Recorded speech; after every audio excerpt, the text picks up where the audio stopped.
जिस तरह के अपने खदशात जाहिर किए और जिस तरफ वो अपने मुल्जिमान का इशारा करते हैं, तो वो अभी भी आज भी उसी तरह थ्रेट बरकरार हैं। खान साहब ने भी एतराज़ किया और उनके काउंसिल की तरफ से भी कि अभी तक हमें जो काउंसिल मीटिंग प्रॉपर नहीं दी गई, और यही एतराज़ तैमूर भाई का भी था शाह साहब की तरफ से। तो उसी को मद्देनज़र रखते हुए कोर्ट ने आज एक ऑर्डर पास किया गया है और उन्होंने कहा गया है कि जिस तारीख पेशी होगी 10:30 पे कोर्ट प्रोसीडिंग स्टार्ट हुआ करेंगी, उससे पहले क्लाइंट से मीटिंग कराई जाएगी ताकि हम इंस्ट्रक्शन ले सकें। क्योंकि बुनियादी तौर पे अब होना क्या है, गवाहों पे जरा होनी है और जरा क्लाइंट की इंस्ट्रक्शन के बगैर हो नहीं सकती। कौन से सवालात रेलेवेंट हैं, कौन से पूछने हैं, तो ये सारी चीज़ को मद्देनज़र रखते हुए कोर्ट ने कहा आपको पहले नोटिस हो जाएगा गवाहों की तलबी का, और 3 गवाह जो एक्सपेक्टेड हैं कि 7 तारीख को 3 गवाह आएंगे, वो गवाह रिकॉर्ड होंगे और उनसे मुतल्लिका जो भी दरखास्तें हैं वो उसी दिन उनका फैसला होगा जो कोर्ट ने ऑर्डर किया है।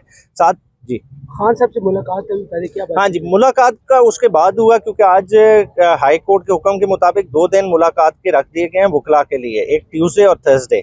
तो सिकंदर जुल्करनैन साहब, तैमूर साहब, बाजवा साहब, ये सारे बाद में गए और मुलाकात हुई। मुलाकात में इनका स्ट्रेस यही था कि किसी ओपन स्पेस पे मुलाकात कराई जाए, क्योंकि आप क्लोज डोर में करा रहे हैं और हमें सीरियस एप्रीहेंशन है कि हमारी बातें, हमारा डिफेंस आउट हो जाएगा। तो इस तरह से जो केस से मुतल्लिक पर्टिकुलर बात हो नहीं सकी, क्योंकि माहौल उस तरह का नहीं था। और ये चीज़ अगली दफ़ा कोर्ट में हाईलाइट की जाएगी कि क्लाइंट से इस माहौल में मुलाकात कराई जाए, क्योंकि देखें ये बड़ा सेंसिटिव मैटर है।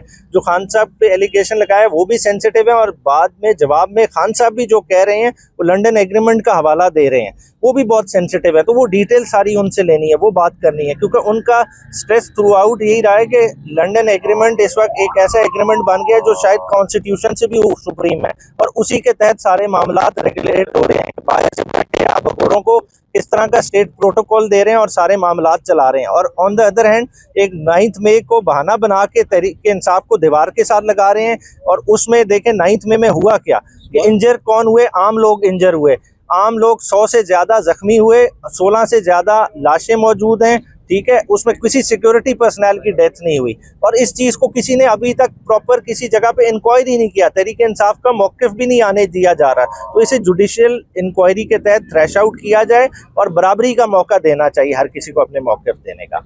तबीयत ठीक होना वो सामने नज़र आ रहा है, तबीयत बिल्कुल ठीक है, हशाश बशाश है। मगर जहाँ तक उनके सिक्योरिटी थ्रेट की बात है तो वो उनके जहन में उसी तरह कायम दायम है, क्योंकि देखें 2 अटेम्प्ट खान साहब की लाइफ पे हो चुकी हैं। एक आपने देख ली कि डायरेक्ट 9 ये जो हुई 18 अप्रैल वाली, वो कहते हैं जो जुडिशल कॉम्प्लेक्स वाली, और वजीराबाद वाली बिल्कुल क्लियर कट है। और खान साहब ने जिस तरह के अपने खदशात जाहिर किए और जिस तरफ वो अपने मुल्जिमान का इशारा करते हैं, तो वो अभी भी आज भी उसी तरह थ्रेट बरकरार हैं। तो ये चीज़ एवेल्युएट होने वाली है और खान साहब की हर चीज़ को, खुराक को, ये चीज़ें मॉनिटर होने वाली हैं।